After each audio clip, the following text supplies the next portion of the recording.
दोस्तों नमस्कार, आपका स्वागत है द साइंस अब में। आप लोग देख रहे हैं साइंस की स्पेशल सीरीज 112। ये इम्पोर्टेंट है रेलवे ग्रुप डी के लिए, TST, PST, super TET, TET, even ऐसे एग्जाम्स जिसमें साइंस आती है। ये सीरीज सभी के लिए इम्पोर्टेंट है।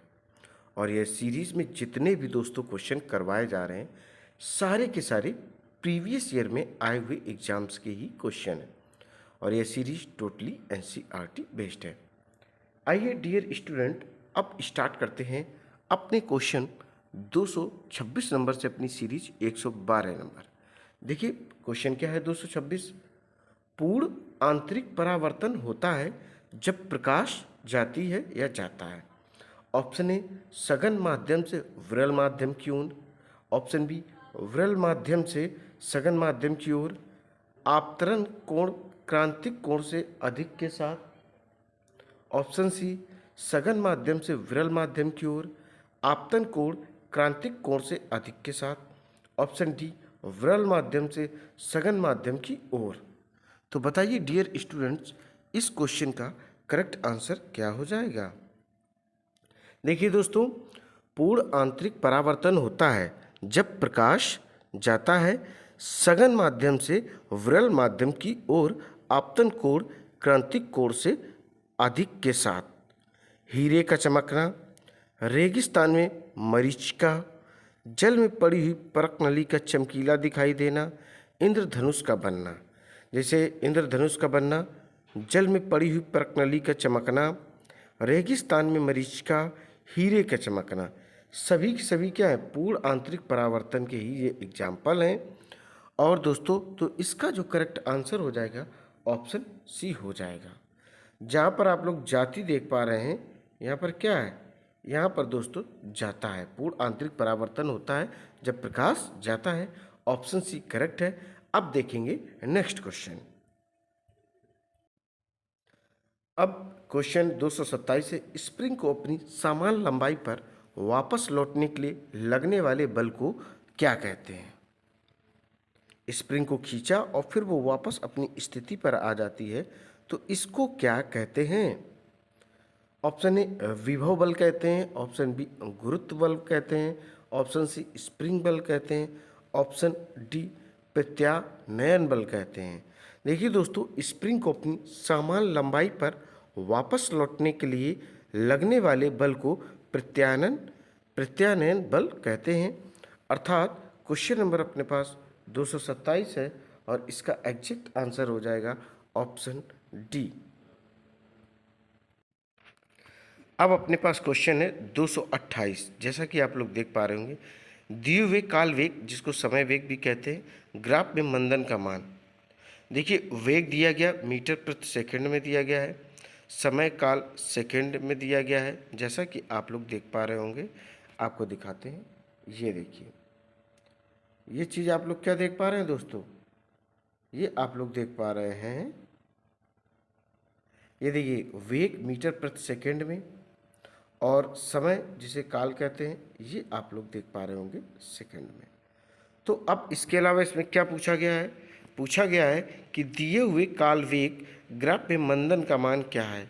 ऑप्शन ए 5 मीटर प्रति second square, option B 2 meter प्रति second square, option C 0.3 meter प्रति सेकंड स्क्वायर, ऑप्शन डी इनमें से कोई नहीं। तो जो मंदन का मापन क्या है दोस्तों, जो मंदन का मापन है वो आपको हम बताते हैं कितना हो जाएगा। ये हो जाएगा ऑप्शन ए 5 मीटर प्रति सेकंड, इसका एग्जैक्ट आंसर आ जाएगा। ये चीज़ आपको देखनी है। देखिए कैसे, ये चीज़ देखिए, जो वेग दिया गया है दोस्तों, दिखाते हैं। ये देखिए 50 दिया गया है और ये जो टाइम दिया गया 10 दिया गया। इस 10 से हमने 50 का डिवाइड किया तो 5 मीटर प्रति सेकंड आंसर आया। कितना आया, जैसे हमारे पास क्या है 50 है, ठीक, 50 अपॉन 10 कर दीजिए। जब 10 कर देंगे तो डिवाइड होकर जो आंसर आ जाएगा दोस्तों, वो आ जाएगा 5। कितना आ जाएगा, 5 आंसर आ जाएगा। तो यही आंसर अपना क्या ऑप्शन ए करेक्ट हो जाएगा। चलिए अब नेक्स्ट क्वेश्चन देखते हैं। अब क्वेश्चन है अपने पास 229, ग्रहों की गति के नियम किसने प्रतिपादित किए थे? जो ग्रहों की गति के नियम होते हैं वो किसने दिए थे? Option A Newton, option B Galileo, option C Copernicus, option D Kepler. तो क्वेश्चन है अपने पास 229 और आप सभी लोगों को इस क्वेश्चन का आंसर बताना है कि कौन हो जाएंगे इसके। देखिए दोस्तों, जो ग्रहों की गति के नियम का जो प्रतिपादन किया था वह केपलर के द्वारा किया गया था, अर्थात ऑप्शन डी करेक्ट है। क्या है? ऑप्शन डी करेक्ट है। चलिए नेक्स्ट क्वेश्चन देखते हैं।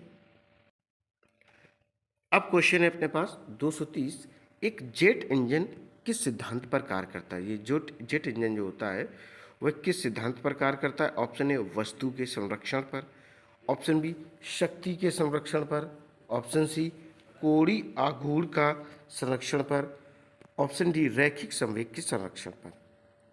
जो एक जेट इंजन होता है वो किस सिद्धांत पर कार्य करना है ये बात आपको बतानी। देखिए, रैखिक संवेग संरक्षण के सिद्धांत पर एक जेट इंजन कार्य करता है, अर्थात ऑप्शन डी इस क्वेश्चन का करेक्ट हो जाएगा।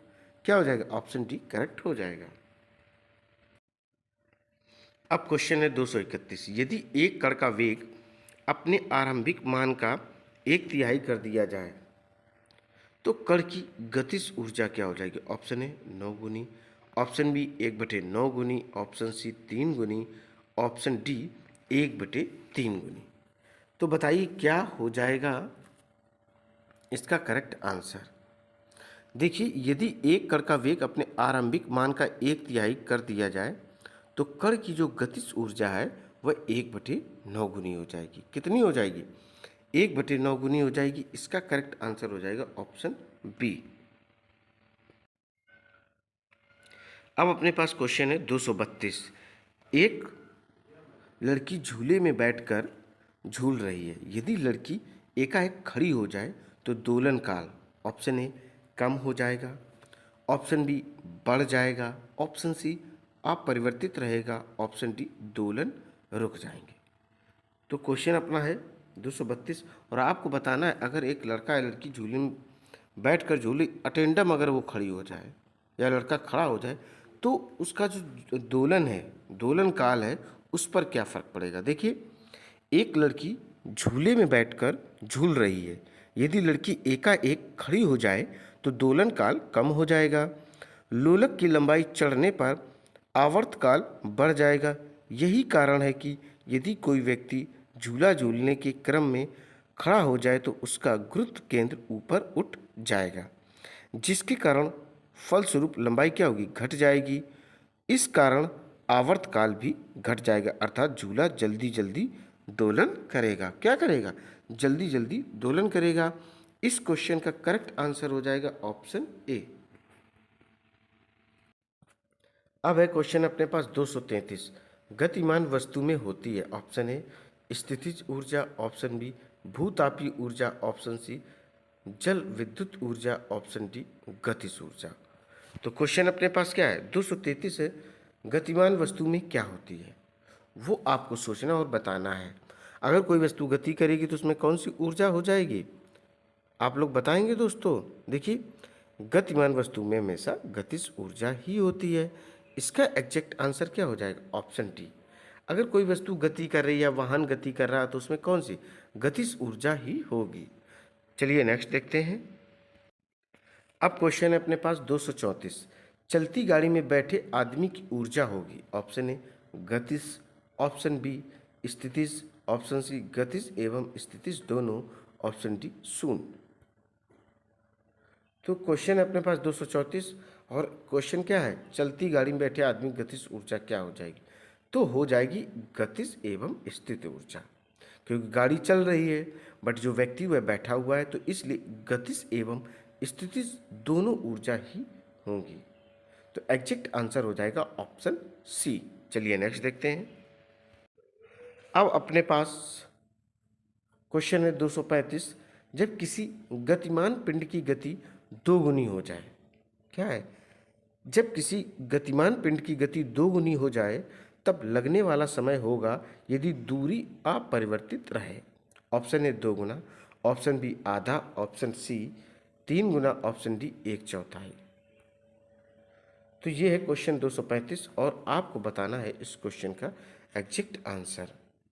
देखिए होता क्या है, जब किसी गतिमान पिंड की गति दोगुनी हो जाए हो तब लगने वाला बल समय आधा होगा यदि दूरी अपरिवर्तित रहे। तो इसका जो करेक्ट आंसर हो जाएगा ऑप्शन बी, क्या आधा। चलते हैं नेक्स्ट क्वेश्चन की ओर। अब क्वेश्चन है अपने पास 236, न्यूटन के गति के प्रथम नियम से किस राशि की परिभाषा मिलती है? ऑप्शन ए त्वरण, ऑप्शन बी बल, ऑप्शन सी ऊर्जा, ऑप्शन डी एक समान गति। न्यूटन के गति के प्रथम नियम से किस राशि की परिभाषा मिलती है? तो क्वेश्चन ये रहा अपना 236। अब देखते हैं इसका एग्जैक्ट आंसर। देखिए क्या है, न्यूटन के गति के प्रथम नियम के बल की परिभाषा मिलती है। न्यूटन के गति के प्रथम नियम से बल की परिभाषा मिलती है, किसी वस्तु में वेग को परिवर्तन की दर को त्वरण कहते हैं। ये सदिश राशि है तथा इसका जो मात्रक होता है मीटर प्रति सेकंड होता है। यदि किसी वस्तु में कार्य करने की दर को ऊर्जा कहते हैं। यह अदिश राशि है तथा इसका मात्रक जूल है। ठीक है दोस्तों, जो मैंने आपको बताया था कि किसी वस्तु में वेग की परिवर्तन की दर को त्वरण कहते हैं और यह एक सदिश राशि, इसका जो मात्रक है मीटर प्रति सेकंड स्क्वायर होता है। तो इसका जो एग्जैक्ट आंसर हो जाएगा ऑप्शन बी, बल। अब क्वेश्चन देखेंगे 237, न्यूटन की गति का कौन सा नियम जड़त्व की व्याख्या करता है? ऑप्शन ए प्रथम, ऑप्शन बी द्वितीय, ऑप्शन सी तृतीय, ऑप्शन डी इनमें से कोई नहीं। तो दोस्तों ये रहा 237 और आपको बताना है कि न्यूटन की गति का कौन सा नियम जड़त्व के नियम की व्याख्या करता है। देखिए तो ये करता है प्रथम नियम, जिसको इंग्लिश में क्या, प्रथम नियम को जड़त्व भी कहते हैं, जड़त्व को इंग्लिश में इनर्शिया भी कहते हैं। तो इस क्वेश्चन का करेक्ट आंसर हो जाएगा ऑप्शन ए।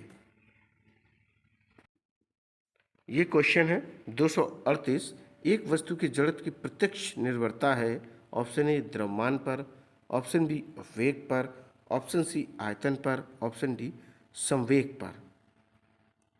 क्वेश्चन क्या है 238 है और आपको बताना है कि वस्तु की जड़त्व की प्रत्यक्ष निर्भरता है। ऑप्शन ए द्रव्यमान पर, वेग पर, आयतन पर या संवेग पर। फटाफट दोस्तों बताइए, बहुत ही इंपॉर्टेंट और सिंपल क्वेश्चन है। तो दोस्तों एक वस्तु की जड़त्व को प्रत्यक्ष निर्भरता द्रव्यमान पर है, इसका जो एग्जैक्ट आंसर हो जाएगा ऑप्शन ए। अब क्वेश्चन आप लोग देख पा रहे होंगे 239 है, विभवांतर मापने के लिए प्रयुक्त युक्ति को जाना जाता है। ऑप्शन ए विभवमापी, option B ammeter, option C वोल्टामापी, ऑप्शन डी गैल्वेनोमीटर। बताइए तो इसका एग्जैक्ट आंसर क्या हो जाएगा। देखिए वोल्ट मीटर से विभवांतर मापा जाता है, बिल्कुल वोल्ट मीटर से क्या विभवांतर मापा जाता है। एकांक धन आवेश को चालक के एक सिरे से दूसरे तक ले जाने में किया गया कार्य सिरों के बीच विभवांतर कहलाता है। ये एक अदिश राशि है। कैसी है? ये एक अदिश राशि है। एमीटर यह धारा मापी यंत्र है। परिपथ में श्रेणी क्रम में जोड़ा जाता एक आदर्श एमीटर का प्रतिरोध शून्य होना चाहिए। गैल्वेनोमीटर यह परिपथ में विद्युत धारा की उपस्थिति का पता लगाने वाला यंत्र है। इसकी मदद से विद्युत धारा मापी जाती है। तो इसका करेक्ट आंसर क्या हो जाएगा, पहले आप समझें। क्वेश्चन 239 और एग्जैक्ट आंसर है ऑप्शन सी। अब अपने पास क्वेश्चन है 240, वेंट्रीमीटर से क्या मापा जाता है? ऑप्शन ए द्रवों की चाल, ऑप्शन बी द्रव का प्रवाह, ऑप्शन सी द्रव का तापमान, ऑप्शन डी द्रव का त्वरण। तो क्वेश्चन है 240, वेंट्रीमीटर से क्या मापा जाता है? देखिए दोस्तों वेंट्रीमीटर से द्रव का प्रवाह मापा जाता है, अर्थात ऑप्शन बी करेक्ट हो जाएगा। क्या द्रव का प्रवाह वेंट्रीमीटर से मापा जाता है। चलिए नेक्स्ट देखते हैं। अब क्वेश्चन है अपने पास 241, एंगस्ट्रॉम क्या मापता है? जो एंगस्ट्रॉम होता है वह क्या मापता है? ऑप्शन ए आवृत्ति, ऑप्शन बी तरंग दैर्घ्य, ऑप्शन सी आवर्तकाल, ऑप्शन डी समय। क्वेश्चन रहा यह 241, एंगस्ट्रॉम क्या मापता है? आपको दोस्तों बताना है, बहुत इंपॉर्टेंट आपको ये क्वेश्चन है दोस्तों आपके लिए। चलिए देखिए, जो तरंग दैर्घ्य का मात्रक होता है वह तरंग दैर्घ्य का मात्रक एंगस्ट्रॉम होता है। किसका होता है? एंगस्ट्रॉम का होता है। तो एंगस्ट्रॉम क्या मापता है? तरंग दैर्घ्य मापता है। करेक्ट आंसर हो जाएगा ऑप्शन बी। अब क्वेश्चन है अपने पास 242। टैकोमीटर वह उपकरण है जिससे मापा जाता है, अर्थात क्या मापा जाता है? ऑप्शन ए तापक्रम, ऑप्शन बी प्रवाह, ऑप्शन सी दाब, ऑप्शन डी चाल। क्वेश्चन नंबर दोस्तों 242 है। आपको बताना है टैकोमीटर वह उपकरण है जिससे मापा जाता है, अर्थात क्या मापा? देखिए, यह वह उपकरण है जिससे वायुयान की चाल मापी जाती है। किसकी? वायुयान की चाल मापी जाती, जो एरोप्लेन वगैरह होती, इसकी स्पीड मापी जाती टैकोमीटर से, अर्थात इसका करेक्ट आंसर हो जाएगा ऑप्शन डी। अब क्वेश्चन है अपने पास 243। देखिए क्या है, निम्नलिखित युग्मों में से किन भौतिक राशियों के समान विमी सूत्र नहीं है? विमी को इंग्लिश में डायमेंशनल कहते हैं। ऑप्शन ए बल एवं दाब, ऑप्शन बी कार्य एवं ऊर्जा, ऑप्शन सी आवेग एवं संवेग, ऑप्शन डी भार एवं बल। निम्नलिखित युग्मों में से किन भौतिक राशियों के समान विमी सूत्र नहीं है? क्या है? विमी सूत्र नहीं। तो इसका देखिए करेक्ट आंसर हो जाएगा बल एवं दाब, ऑप्शन ए। क्या ऑप्शन ए करेक्ट हो जाएगा? चलिए नेक्स्ट देखते हैं। अब अपने पास दोस्तों क्वेश्चन है 244। क्या है 244? दो वेक्टर जिनका मान अलग है, ऑप्शन ए उनकी दिशा अलग होगी, ऑप्शन बी उनका परिणामी परिणामी शून्य होगा, ऑप्शन सी उनका परिणामी शून्य नहीं हो सकता है, ऑप्शन डी उपर्युक्त में से कोई नहीं। तो बताइए इसका करेक्ट आंसर क्या हो जाएगा? देखिए दोस्तों, दो वेक्टर जिनका मान अलग है उनका परिणामी शून्य नहीं हो सकता, अर्थात ऑप्शन सी करेक्ट हो जाएगा। अब क्वेश्चन है अपने पास 245। निम्नलिखित में कौन सी वेक्टर राशि है? ऑप्शन ए बल, ऑप्शन बी चाल, ऑप्शन सी ऊर्जा, ऑप्शन डी तापमान। बताइए इसका करेक्ट आंसर क्या हो जाएगा? देखिए ये रहा क्वेश्चन 245। कौन सी वेक्टर राशि है, ये चीज़ दोस्तों पूछी गई है। तो सोचिए दोस्तों और बताने की कोशिश करें। देखिए, जो बल है, बल सदिश राशि है जिसको वेक्टर कहते हैं, तथा तथा चाल, ऊर्जा एवं तापमान स्केलर है जिसको अदिश राशि कहते हैं। बल एक सदिश राशि है तथा चाल, ऊर्जा एवं तापमान अदिश राशि है। तो इसका जो करेक्ट आंसर हो जाएगा ऑप्शन ए। अब क्वेश्चन है अपने पास 246। निम्नलिखित में से कौन सी सदिश राशि है? ऑप्शन ए द्रव्यमान, ऑप्शन बी समय, ऑप्शन सी घनत्व, ऑप्शन डी त्वरण। ये रहा क्वेश्चन नंबर 246 और आपको बताना है इसका एग्जैक्ट आंसर कौन सी इसमें सदिश राशि है। देखिए, जो त्वरण है वे सदिश राशियां हैं।